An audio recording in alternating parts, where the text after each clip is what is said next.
Look at that. Isn't that a great layout? You son of a gun! This campaign is no good. No good! Darren and Larry, the original Mad Men on Bewitched. Hi, I'm John Malos, and welcome to Connect with Me. Today we're talking arts and culture. We're going to talk about this book. It's called Griefland. It's written by a local person. Her name is Armen Bacon. She's one of the co-authors along with Nancy Miller. We're going to talk about what Griefland is all about. Your phone calls are important. 265-4331. We're live on Comcast from Ventura TV.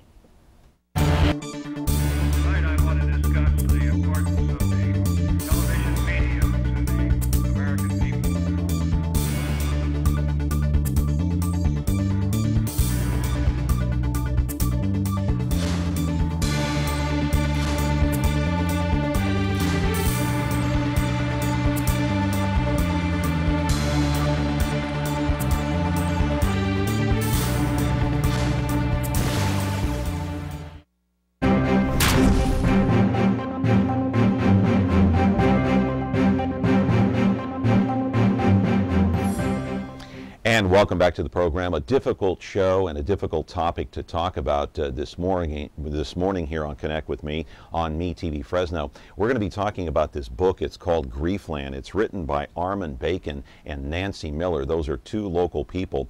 We'll get into what they're doing now and what their background is. But basically the story is this. Back in 2004, Armen's son Alex died of a drug overdose. Nancy Miller's daughter Rachel also died of a drug overdose. They didn't know each other at the time, but somehow they connected on the internet, and Armen Bacon sent Nancy Miller an email. That was many moons ago. They met in person, they shared their stories, and that's what this book is all about. Let's put the cover up on the screen, you can see it. Basically, it's not a book about how their children died. They came together to share their grief, to share their misery, their heartbreak, their absolute disbelief. Their worlds had just fallen apart. They had just come apart at the seams when both of their children died of drug overdoses. Nobody knows or can even imagine, no parent can imagine unless they went through it. And so this was very therapeutic for both of them, I would imagine. We'll ask Armen about it, to write a book about themselves and what grief they're going through. It's not a book about how their children died, not at all. It's about living day to day, hour by hour, minute by minute, second by second, knowing that one of your family members, your son, your daughter, is no longer going to be with you. It's just living with the pain and the agony of losing a child. Live in our studio right now is Armen Bacon. She has worked for the Fresno County Office of Education for more than 20 years. She also writes a column in the Fresno Bee, but perhaps her most inspirational and important work is this book right here. It's called Griefland. No one knows what it's like to lose a child unless you've lost one. 265-4331 is the number. Call in and get inspired. Back in a moment. It's time to play the Hi Bob game. Simply watch the Bob. Howard, I wanted to hear what that lady said. As I was saying, simply watch the Bob Newhart show and count how many times people say Hi Bob. Well, why don't we start things off? Hi, Bob. Hi, Bob. Hi, Bob. Hi, Bob. Hi Bob. Wakey, wakey, eggs and bacon. Sorry, try again. Darn it. Everybody loves the Hi Bob game. This is the greatest game I've ever seen. Weeknights at 10:30, 9:30 Central on Me TV. I also want to mention before we get into the book called Griefland that later on in the program toward the tail end, we're going to lighten up the subject a little bit and show you the two World Series trophies won by the San Francisco Giants, 2010 and 2012. They passed through Fresno at Chukchansi Park yesterday, and Ara Kachatourian and myself, of course, we had a chance to go over there and talk to some people and look at those beautiful trophies. But right now, I want to talk about this book that's called Griefland. Many of you out there in the audience probably know that my daughter several years ago came very close to dying of E. coli bacteria that she contracted at the big Fresno Fair. Well, she survived, but Armen Bacon is here. Your son did not survive. No. I'm so sorry. Thank you. For your loss and your grief. And this book here, you know, I've read it twice, stayed up half the night last night reading it again. Wow. And it's heart-wrenching. It's really difficult to get through it without just breaking out and crying. Well, you know, when we lost, you know, when we received that call that no parent can even imagine receiving, it sent us into another world. Imagine being crash landing, being hijacked on an airplane, and all of a sudden landing in a foreign country where you don't know the terrain, you don't know the customs, there's no language, you have no baggage, you're without a passport, and you're stark naked. That's what it felt like. And, you know, John, sadly, I mean, there was very little out there to help us navigate this terrain. And when I met Nancy, we were both writers, and we decided to write about the day-to-day agony we were experiencing. Why? Well, first of all, words, because both of us are writers, words became our oxygen. There is no language for grief. I mean, we just shook hands and you said, "I'm so sorry for your loss." That phrase, along with the deepest sympathies, our hearts are aching for you, that's about the extent of the language our culture has for the grief-stricken.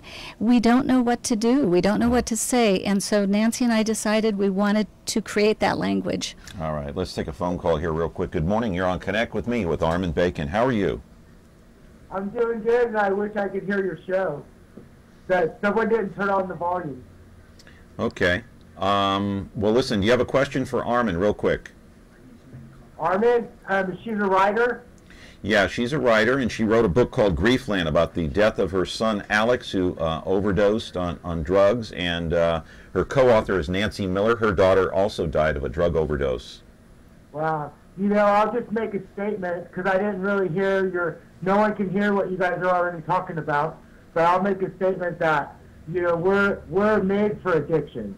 I mean, like, I'm addicted to air, I'm addicted to water, I'm addicted to all kinds of things.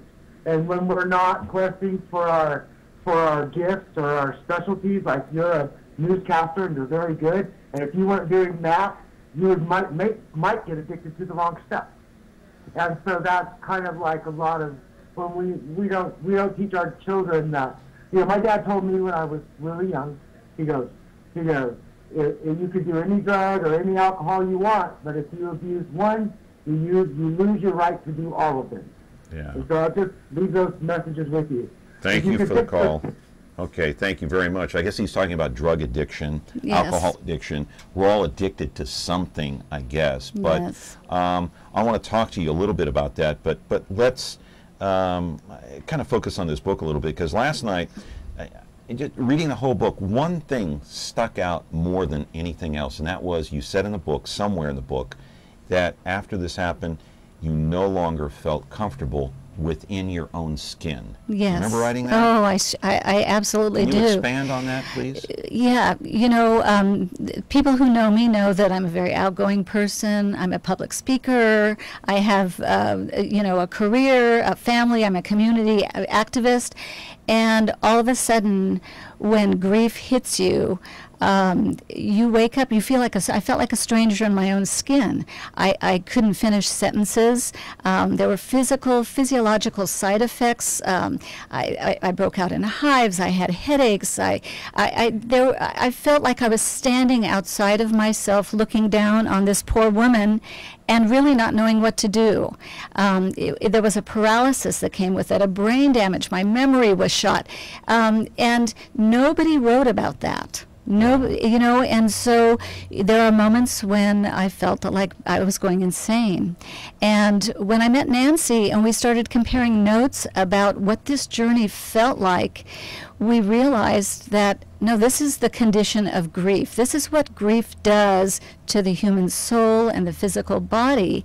And we wanted to navigate. We believed that by writing through the pain, by shaking hands with our grief, that it would either melt us or recreate us and illuminate us. And, you know, today I'm able to finish my sentences. I'm able to smile again. But had it not been for this writing journey and the comfort of the friendship between me and Nancy, I'm not sure that I would have landed on the other side of this. As I said, this book is not about your son, Alex. It's not about Nancy's daughter, Rachel.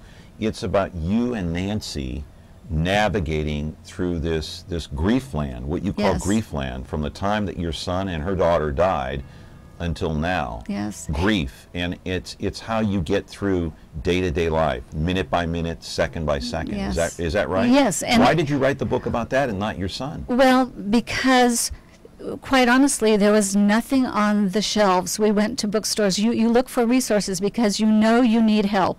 And there was lots on the bookshelves about losing a spouse or losing aging parents, but there was really nothing that addressed the grief of losing a child. And I think the one thing that has been written is that losing a child trumps everything else, because you do expect that your parents will probably die before you, but it's unthinkable to imagine losing your child. And so Joan Didion had written about losing her husband. C.S. Lewis wrote a beautiful book about losing his wife, but there was nothing on the shelves about a parent's grief. And so we decided to document the journey word for word, and Almost like a diary form. Yes, and the byproduct of all that was, first of all, we both had day jobs. The world wants you back in full force, so we were getting up in the morning and going to work. Nancy lectured at the university, and I worked for the county office, and we both had very public kinds of jobs. And we would go home at the end of the day, the grief still alive and well, and we would write about the experience of getting through our day. And what happened over time is we forged this magical friendship. And I think one of the lessons we learned is that you don't need to walk this journey by yourself, that grabbing onto somebody's hand can help that darkness, can shed some light on that dark journey. And so the power of our friendship really made a difference. We got to take a break, Armen. Okay. We're talking with Armen Bacon here. She wrote a book with Nancy Miller. She co-wrote it. It's called Griefland, about Armen's son and Nancy's daughter. They both died of drug overdoses. Your calls are important, 265-4331. We're back in a moment with Connect with Me right after a brief timeout. Frigidaire. We introduced the first home freezer, the first pulsator agitator washer, and now we introduce the Frigidaire Orbit Clean Dishwasher, designed with a unique wash arm that gives you 4 times more water coverage for a consistently better clean. Frigidaire, over 90 years of legendary innovation. See the full line of Frigidaire appliances at Ventura TV Electronics and Appliances. We're back with Armen Bacon, and her book is called Griefland, and she wrote it not too long ago with Nancy Miller. Let me ask you something before we get into talking about your son. The book has helped you in a certain way. Mm-hmm. I can tell it's helped you enormously, but there's still that empty feeling, that grief that never goes away. Isn't that right? Well, what I share with people is, no matter how much you write, exactly. no matter how much you talk about it, it's not going to bring your son back. Nancy's daughter won't be coming back. So there's still that empty feeling, right? You learn over time, and writing the book helped us learn how to walk through life with this gigantic crack running down the middle of us. You learn how to live with it? And you learn that, first of all, the world wants and needs you, that you have to get up in the morning. And there are those people who stop living. Their life absolutely ceases because they don't know how to manage the grief, because they don't know what to do. It's a loss. It's an unthinkable, unbearable loss. We made the decision to walk through that fire, and we were determined to get to the other side in hopes that we could share some strategies with others. We could forge a community where it's okay to grieve out loud. The other thing our culture does is we wear that mask. We ask people to get back into the throes of life, and there are times when I have to look people in the eye and say, I'm having a bad day, I need some space, I need my time, I need to sit still because my heart aches right now. And so we tried to, in our book, create a language where we give people permission to grieve. Let's take a call. Good morning, you're on Connect with Me. How are you? Hello? Hello? Yes? Go ahead. You're on the air. I have no idea what you guys are talking about. There's no audio. Oh, okay. All right. Sorry about that. Well, we're talking about... I want to talk to John. Yeah, well, we're talking about Griefland right now. It's a book that's written by Armen Bacon and Nancy Miller, and both of their children died of drug overdoses. So if you go to your local book, where can they buy this book? The book is available at Petunia's Place and at Barnes & Noble and on Amazon. All right. So do you have a question for Armen? Well, yesterday's show, you said you're going to have a personal trainer on here. Yeah, well, right now we're kind of short on time, so do you have a question for Armen? I have no idea what you're talking about. I want to Okay, talk. thank you for the call. I appreciate it. All right, let's continue then. Let's talk about your son a little bit. Okay. And how old was he? 22? He was 22. Okay. But I guess what I would want listeners to know is that Alex was a child. From the time he was an infant, he had insatiable curiosity, and he was always looking outside of things and wanted more information. And he was a very creative. He was into bugs, huh? He was into bugs, insects. He loved creepy crawlers, insects, dogs. He loved life, and he was a very curious child. Did you know that he was addicted? Eventually, yes. But how did you find out? But there were signals. I noticed subtle changes in his personality when he was from middle school to high school. I noticed him getting more quiet. He had been a very outgoing, very vibrant child. Again, very curious, and he became more quiet to himself. And a lot of friends, even his doctors, said this is kind of that stage of adolescence when there are those kinds of subtle changes. How old was he when you noticed that? Oh, I would say 14, 15. I really started feeling in my gut that something was horribly wrong. You know, I think a mom knows, a parent knows.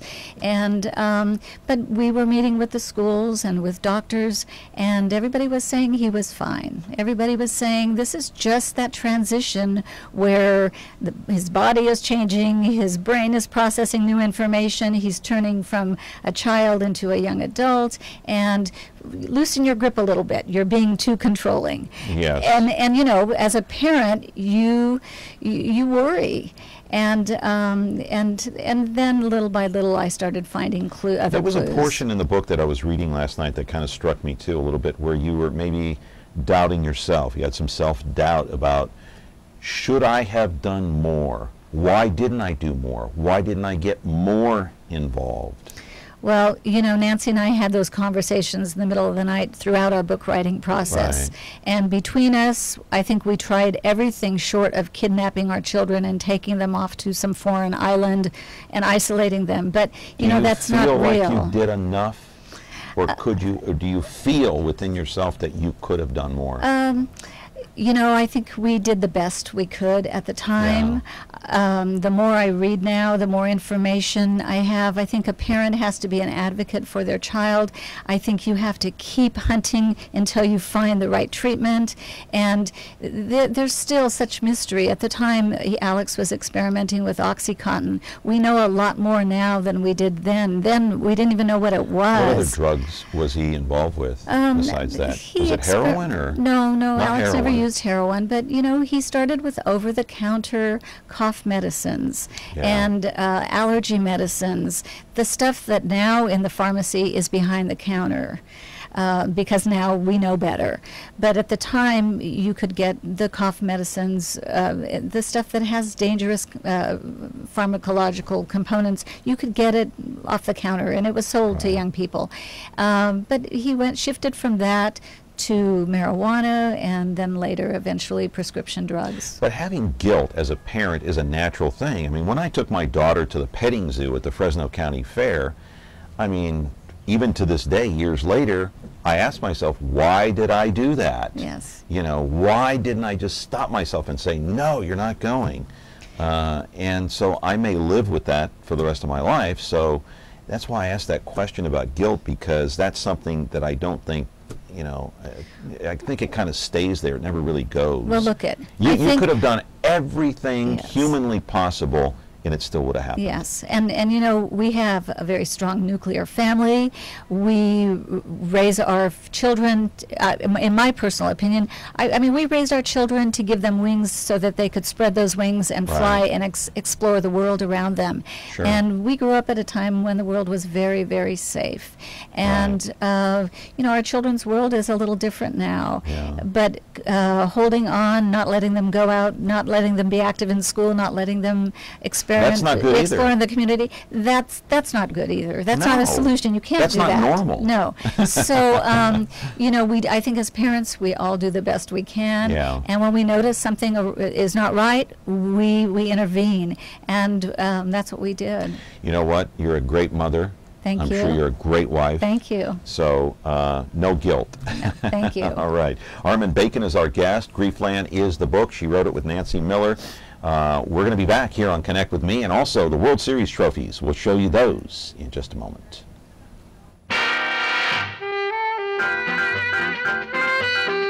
I'm Trip Douglas. Welcome home and stuff. And I'm Ernie Douglas. James Bond, Secret Agent 007. And we're here to tell you. Ernie! Just a minute, Uncle Charlie. Come on, Ernie, you're going to be late for school. We're doing a promo for Me TV and Jump. Ernie, Chip. Yes, Dad. Come here a minute, will you? We'll be down in a minute. As I was saying. Tramp, be quiet. Tramp? Hey, have you guys seen Robbie? Oh, hi, I'm Katie Douglas. We're my three sons. Ernie, I had to learn about women like Melissa through long, tough experience. Let me make my own mistakes. They're half the fun. And one daughter-in-law. Thanks. Now I really feel like one of the family. Watch me on Me TV. You think girls are just boys gift wrap. Weekday mornings at 7, 6 Central on Me TV. It's real neat. And we're back. Griefland is the name of the book. It's written by Armen Bacon of Fresno and Nancy Miller. Both of their children died of drug overdoses. Armen's son Alex, Nancy's daughter Rachel. Of course, Nancy worked at Fresno City College. She worked at Fresno State. Armen Bacon has been working at the Fresno County Office of Education for many, many moons, my friend. It's been a long time. Only 20 years, 20 right? years. Yeah, you look beautiful, 20 by the years. way. Thank you look great for 39. Thank you. I like that. Thank you. But getting back to your son now, Nancy Miller, her daughter Rachel, does she share a similar story? I know her daughter died like your son died, obviously, of a drug overdose. That's the similarity.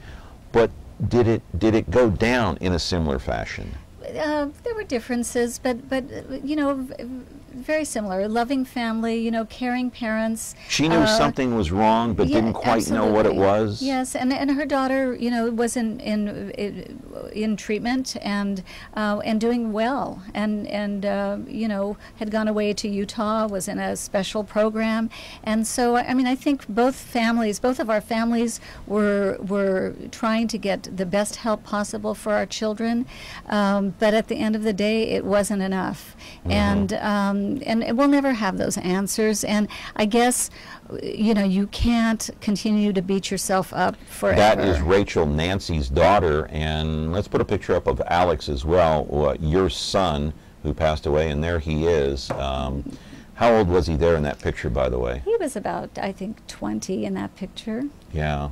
Yeah. Yeah, great looking kid. Was he into sports at all? Handsome. No, he was not an athlete. Although he loved skateboarding, he was a computer wizard. Loved programming and loved animals and loved our family. Had just lots of friends and was a great kid. Yeah.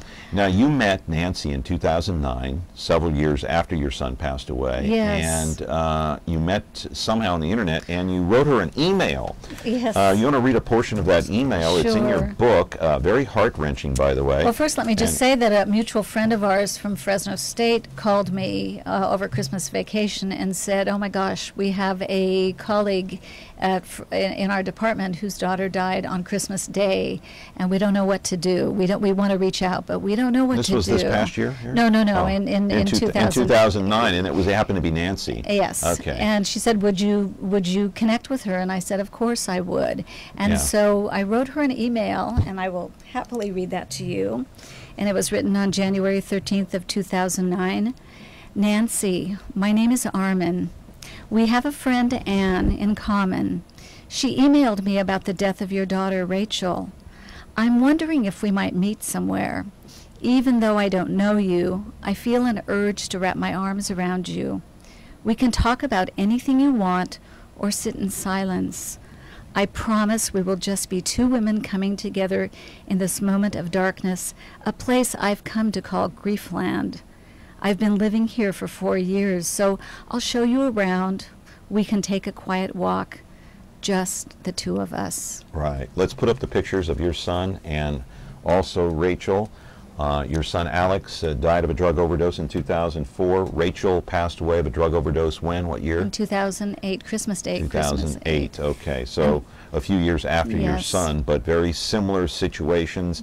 And this book now is probably helping many people yes, get through the similar grief process. Probably another reason why you wrote the book, to help others. Well, we initially wrote it to stay alive ourselves. Right. But our hope was that in sharing the journey, we could reach out to others. And we wrote nonstop for one entire year. We wrote in the middle of the night, and we created 1,500 pages of email communications. And from that, we created 27 chapters in our book. Yeah. And now we have a website. We just recorded an audio book. What's the website, real quick? It's www.griefland.com. Okay. And incredible people are sharing their stories, and reaching out with us to talk about their grief journeys. Quickly, in 30 seconds, can you tell us, have you ever asked yourself the question, why? I think I ask myself that question every day. Even now. But you know what? We're living in this era of loss. People are losing parents. They're losing friends, colleagues. Some, like us, are losing children. It's the human condition. None of us are exempt to loss. And Armen, we're running short on time, but come back. Thank Would you, you, please? John. I appreciate of course you I being will. here. Beautiful lady, and Thank keep up you. the good work and Thanks the inspiration so much. to others who've gone through similar processes. Thank you. All right, Armen Bacon, our guest today. The book, by the way, is Griefland. You can get it at Barnes & Noble. Anyway, I want to talk about the World Series trophies quick. Before we go, let's go to the videotape. Yesterday they were at Chukchansi Park, the 2010 World Series trophy and the 2012 World Series trophy. And are we going to see that? Yes, we are. Look at that. The flags of all of the Major League Baseball teams, of course. And you know, each and every year, every time that a team wins a World Series, Tiffany and Company makes a new World Series trophy for that specific year and that specific team. The one for 2012 has yet to be engraved. Of course, the one a couple of years ago is already engraved. Two beautiful trophies. Hundreds and hundreds and hundreds of people passed through Chukchansi Park yesterday just to have their photos snapped with the trophies in hand. Both of them arm in arm. 2 out of the last 3 years, the Giants have won the World Series. Look at that line outside Chukchansi Park. Amazing. We talked to Bobby Baxa of the San Francisco Giants about those trophies. Yeah, what's the purpose of the tour? Purpose of the tour is allow fans to take photos with the two trophies right here. We want to celebrate these two championships with our fans. So what's the big deal? It's only a couple of trophies. A lot of work, a lot of love, a lot of fan support, a lot of sweat and tears by the boys. So a lot of Giants fans here in the Valley. Yeah, absolutely. And I'll tell you, that's one of the hardest things to win. So when we do win it, it's important to support your team. What are you here for? To see the trophies. Oh, why? Because my dad promised me that he will let me see the trophies today. What do you want to see them for? So I could show my grandma and grandpa. What about you? I don't know. You're just here, huh? That's a nice Giants hat. You turn around so we can see that nice Giants T-shirt there. Where'd you get that? I got it. This is my brother's shirt. I just had to wear it. Beautiful little kids there wearing their San Francisco Giants paraphernalia, of course. The World Series trophies now go on to Reedley later today at 2 o'clock, and they'll be in Sanger at Sanger High School at 6 p.m. My thanks, my great thanks to Armen Bacon for the book, Griefland. Buy it at Barnes & Noble. It's less than 200 pages. You can read it in 2 hours and then read it again. Back tomorrow. See you then. If it's Connect with Me, you must be watching Me TV.